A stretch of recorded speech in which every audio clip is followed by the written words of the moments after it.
wake the old monks up. They do this every night on midnight vigils.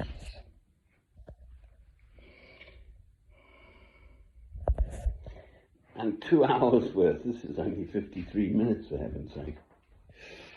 Whew. Too much. I'll tell you what, I can hear as well, actually. Aren't I the lucky one? Happy fire. Turn you down a bit. Right, so.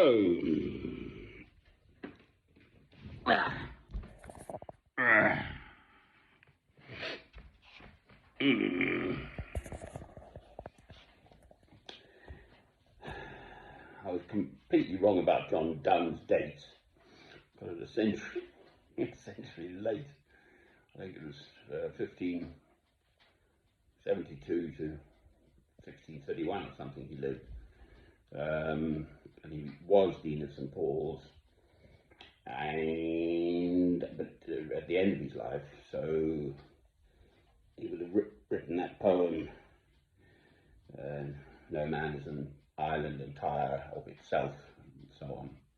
Ask not for whom the bell tolls. So the bell tolling would have been the church bell, tolling for an event, but I think he's particularly focused on death.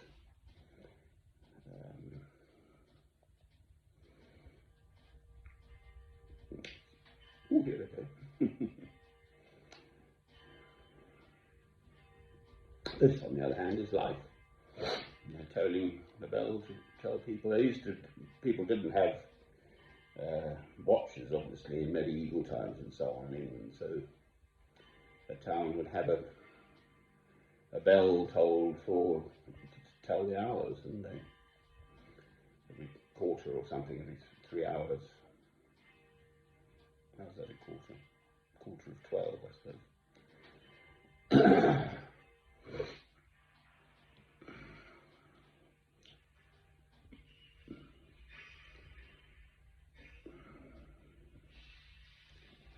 Now, mass migrations, economic migrants, refugees. I entirely agree, Mrs. Davis. Making my poor little old grey cells work so hard. Good. Here's me blethering on about love, and I'm living in relative material luxury, quite frankly. I can afford to heat myself, I can afford to eat, pay the water bill. I don't have a family to have to bring up, but there's an free education system, a free national health system, all available, which I do need.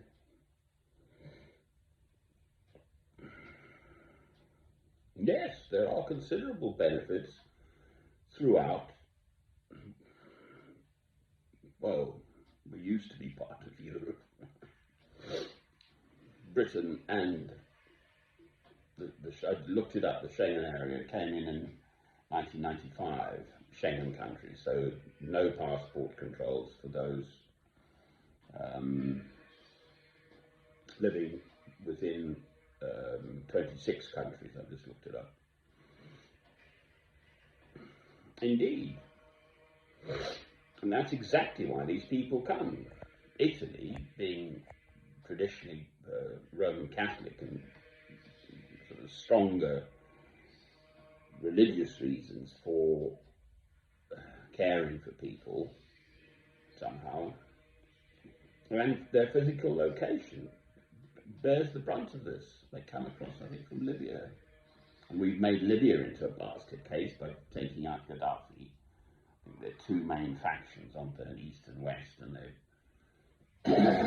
at each other's throats, and so there's this sort of lawlessness. And these trafficker types, obviously, that's also... So the whole question of And then England, France is goes back just a while, centuries. So why don't the French do more about it? Well, they've got to look after them. If they end up in Calais and the rest, then the French have got a problem. So I dare say that there's part of the problem is that the jolly old froggies sort of turn a bit of a blind eye to, oh, let them swim the channel sort of thing, get across to England and lessen our burden. Look what's happened in Germany with Angela Merkel accepting, I believe, well over 1 million refugees from Syria. I think that's right, particularly Syria, and that kicked off. Clearly, no one country can support, I mean, all the benefits one has in the West of just everything. Fresh, clean drinking water, and road infrastructure, rail infrastructure, exports, imports, obviously health, everything, education and so on, policing, everything, fixing the broken pavement slab, street lighting, everything. It's all got to be paid for, and paid for through, what a surprise, 3 things sure in life, in case you don't know: you're born, you die, and taxes. So it's the taxes paying for this. Hence my comment that young males are actually quite a healthy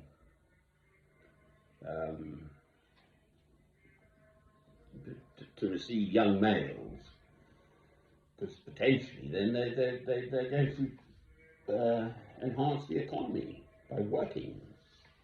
And I think probably most of the types who try and get here are very much prepared to get stuck in and work. They don't sort of sit on benefits. But yes, for sure, housing. I mean, I've heard any number of times that the locals can't get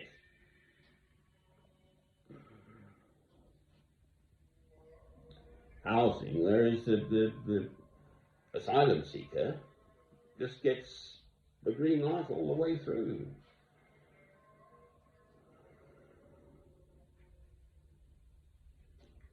So yes, I entirely agree, quite frankly. To have endless streams of people from the Middle East, I mean, one of the things that continues to trouble my faith, or my love of mankind as a Christian, it doesn't challenge my faith, it challenges the love one aspires to love the whole of mankind, in that sense,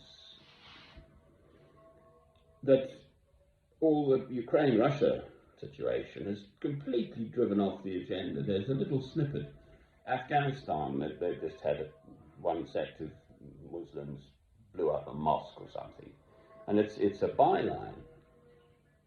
And they're starving, aren't they, in Afghanistan, with all the goings on there.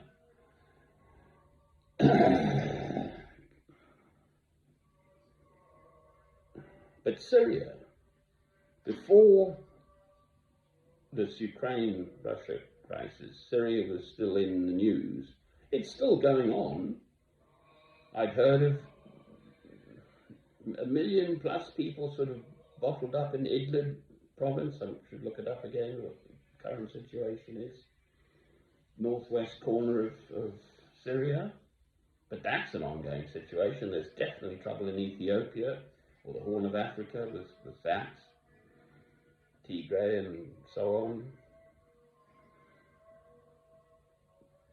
And then the whole question, I remember The former Prime Minister, Mr. David Cameron, making remarks about Mali, I think. So that part of Africa, sub-Saharan, West sub-Saharan Africa, Somalia and Chad, and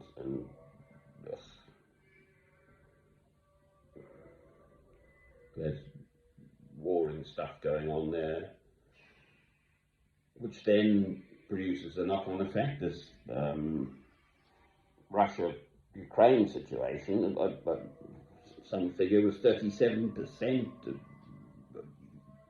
overall price rise because of Ukraine is a huge exporter, traditionally, huge exporter of wheat, so the staple for many people, and all the rest of the consequences. Yes, it is a troubled world for sure. And here I am. I mean, this is exactly my sort of inner tension, if you like. It's not a, it's divine discontent at how little I feel I can do practically in the world in which I live, my little world. I'm hopefully settled in this place I've rented. It's due for review next month, May, but it's been reviewed and more or less given the green light, so then I should have a nice, warm, dry, safe place. Once the neighbours bog off and leave me alone, that's all I want. I've got no interest in fighting them, quite frankly. I've had trouble with my neighbours, to put it mildly.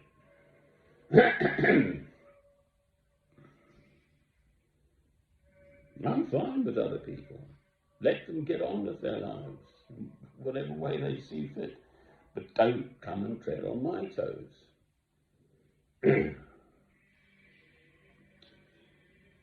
So, yes, I agree. I mean, I've said it. I just reviewed my earlier film yesterday, untitled as yet. I don't have my ducks lined up. I'm not the Home Secretary. I don't have to focus on practically how do you manage a situation where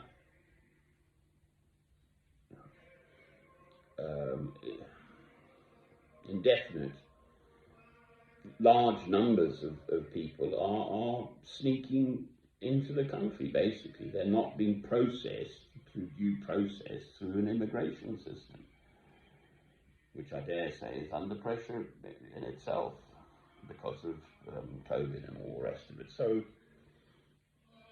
it's not my principal focus. And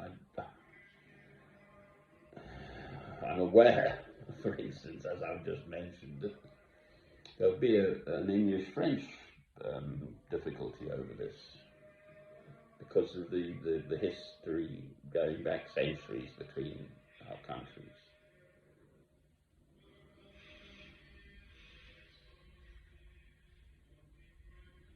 So obviously one simply cannot, I mean, it's just plain common sense. You simply cannot accept the whole world's population. On the other hand, particularly with Britain's long-term relationship with India, Indian people can be very beneficial, as it were. They're hard-working, intelligent, capable, resourceful types very often.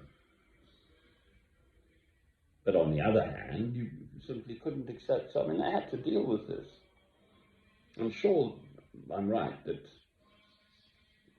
at one time, if you were part of the British Empire, part of that included you had an automatic right to come to England, never expecting that people would. And they had to have a serious rethink on that one. Not en masse, as it were. well before there was anything like the national health and the benefit system we've got and all of that.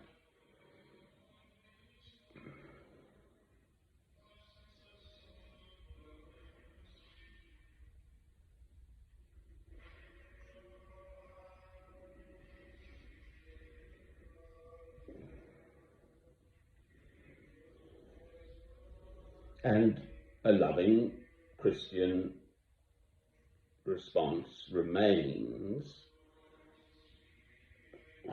who is my neighbour? Well, in the globalized world we live in, the whole world, in a sense, is one's neighbour.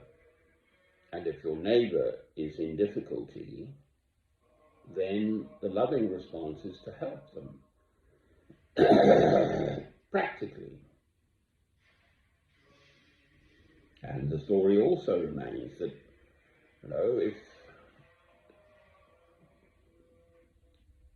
someone is hungry, don't just feed them, but buy them a fishing net and teach them how to fish, as they probably know anyway. The old net's knackered.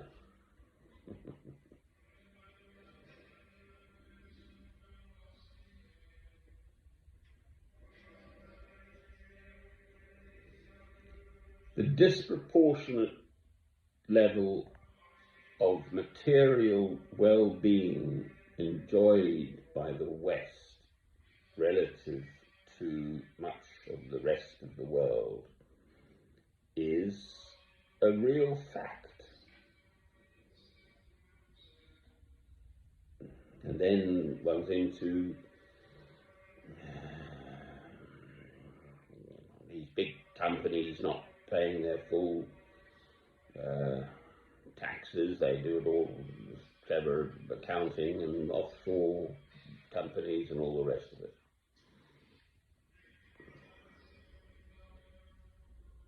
I'm aware of these things, obviously. Part of me, I'd love to be living in a mud hut in the bush somewhere in Africa with, I could just go out and when I want to heat myself, I just cut down a tree and chop the wood up. I've got my firewood, and if I need water, I just go to the beautiful, clear running stream, because if I'm lucky, I bring my water in, and if I'm hungry, I've got a bow and arrow, a very good shot. I shoot a passing springbuck, and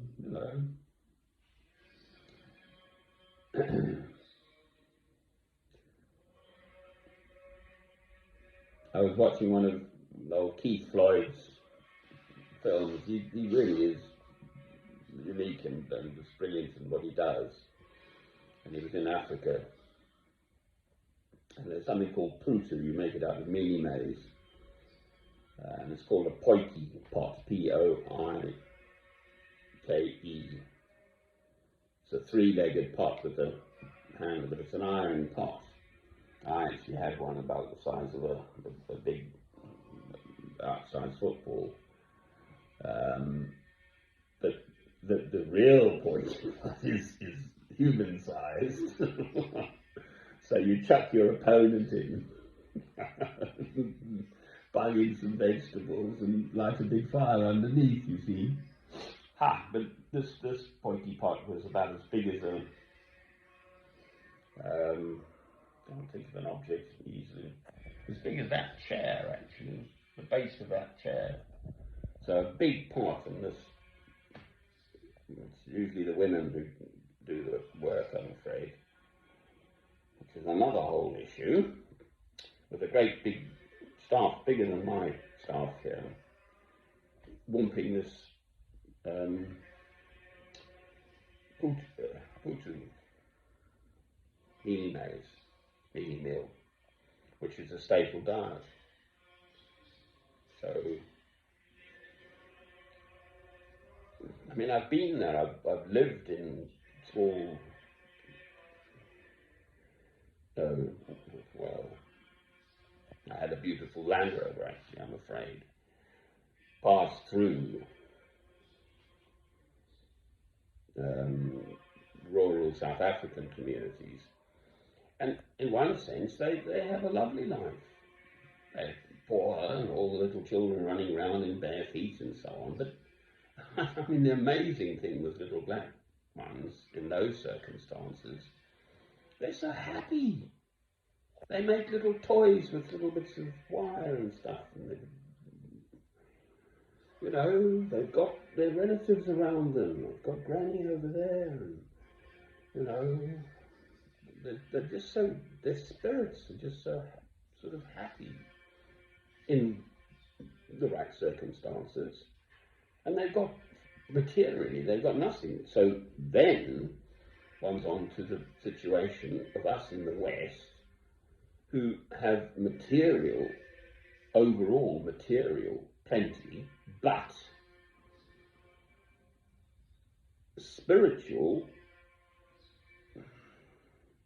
a dearth. I can still remember him, that very good Radio 4 presenter on the Today programme, John Humphreys. I wouldn't listen to him for years after he said this phrase: "We are living in a post-Christian society." I was just astounded. What an utterly stupid thing to say. What utter twaddle. There's no such thing as a post-Christian society. It doesn't exist. God is God. God was, God is, God will be. He is before the Big Bang and after the end of the universe, both which in human terms are periods of time we just don't have to even begin to wonder or worry about in terms of our own little human histories. Post-Christian society. What utter twaddle. Doesn't matter whether you believe in God or not, in the sense God is God, and what you believe in is your affair, if you like. So if you are an atheist, as that awful man Dawkins is, promulgating his atheism, well, I don't wish him good luck, actually. It just staggers me that he can get away with it. He has such support amongst others. That's my sorrow. I know that my Redeemer liveth. That's what I can offer the world. The depth and strength of my faith. Amen.